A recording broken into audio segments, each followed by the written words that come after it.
Eccoci, questa volta senza preavviso, quindi vi abbasso il numero legale. Vediamo se solo su Facebook riuscite ad avere contezza del fatto che siamo in diretta. Ho veramente pochissimo tempo perché siamo in una breve pausa dei lavori di commissione, lavori abbastanza surreali perché, come già vi ho spiegato sul blog, noi abbiamo presentato relativamente poche proposte emendative. Ne abbiamo segnalate e quindi poi discusse al tavolo del governo ancora di meno e quindi l'esame dei 127 articoli del decreto Cura Italia in commissione si svolge in modo abbastanza surreale perché per ogni articolo di fatto il Presidente invita la sua maggioranza, perché il Presidente della Commissione Bilancio è il senatore Pesco dei 5 Stelle, quindi appartiene alla maggioranza, a ritirare i suoi emendamenti.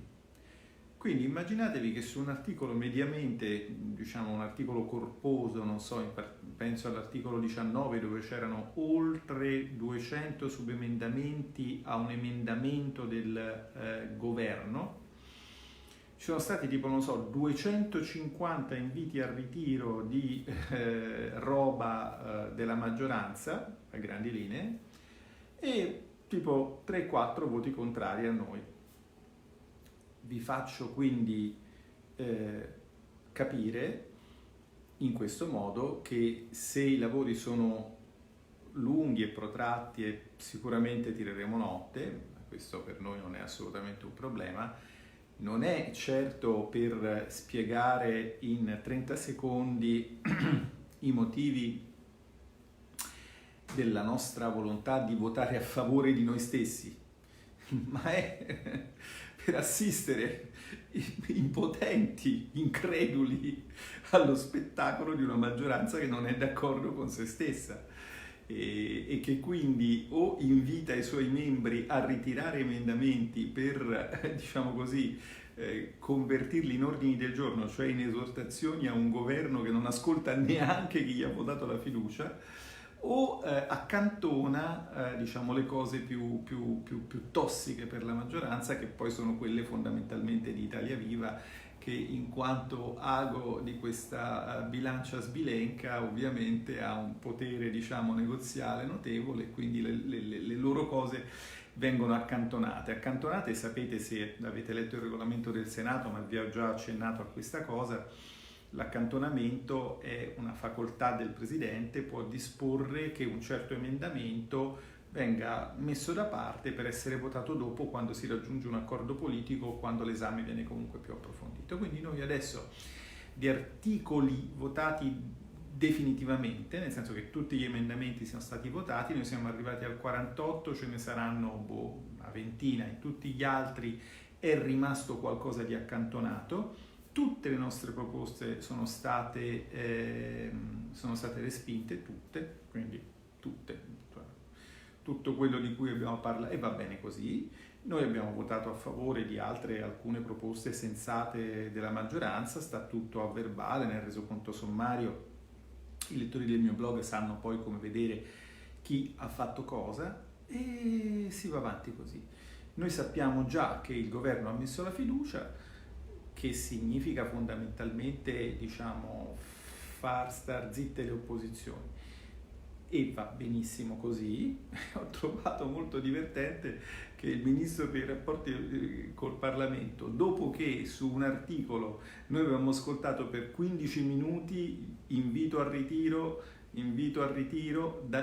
detto dal Presidente di Commissione alla maggioranza, per una dichiarazione di voto di 1 minuto e mezzo del collega Briziarielli su un punto direi piuttosto importante, che era il tema dei caregiver familiari, di cui il decreto Cura Italia, diciamo così, si era dimenticato, perché mentre l'Italia veniva messa agli arresti domiciliari per DPCM, a chi diciamo in casa convive in situazioni piuttosto complesse si è prestata un'attenzione secondo noi insufficiente. Bene, per 1 minuto e mezzo di dichiarazione di voto di un collega, insomma, il ministro è venuto a farmi le sue rimostranze, ma gli accordi con il senatore Romeo, col tuo capogruppo in conferenza dei capigruppo erano che si andava in aula domani. Ma ci si va in aula domani, ci si va in aula domani, decidete che cosa cazzo volete, scusatemi siamo in fascia protetta, e si andrà in aula rapidissimamente. Il problema non è certo quello quei 200 emendamenti che votiamo noi e che presentiamo noi e che vogliamo votare, e che sono un 15-16% di tutti gli emendamenti. Per il resto i lavori stanno andando bene, il clima è sereno, a parte queste, diciamo,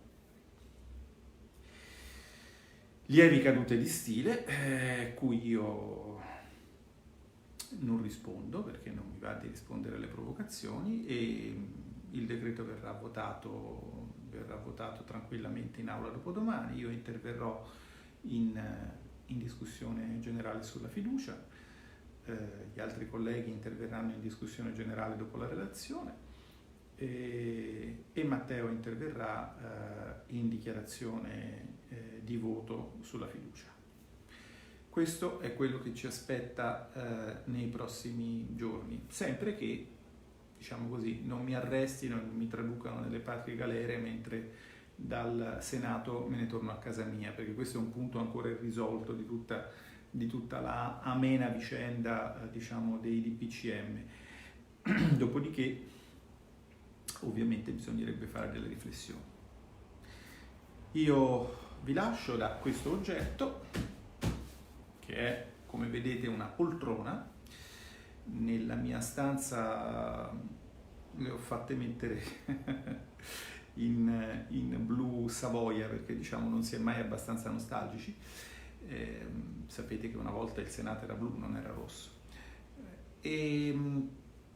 Ecco, questo è l'oggetto tanto vituperato da quelle persone che sono adesso tanto attaccate. Si cambia, nella vita si cambia, i cambiamenti vanno visti con rispetto, anche con un sorriso, meritano sempre che si rifletta su di essi e che si cerchi di capirne le motivazioni. Nel caso cui alludevo, quelli dei colleghi, diciamo, anticasta e adesso pro poltrona, le motivazioni sono talmente evidenti che la riflessione è molto breve, molto più breve di quanto sarà la seduta di Commissione Bilancio, verso la quale io adesso torno, avendovi salutato dalla mia poltrona, che in realtà è solo una delle mie poltrone, perché ha anche una gemella che è di qua. Prego. E naturalmente poi c'è anche un altro oggetto che è la scrivania, che è qua. Benissimo, ora avete anche un'idea della topografia del mio bunker a Palazzo Carpegna. Io vi lascio alle vostre occupazioni e torno a votare a favore dei miei emendamenti e a favore o contro quelli degli altri. È stato un piacere, oggi abbiamo dedicato poco spazio all'odio, un piccolo seme che comunque germoglierà.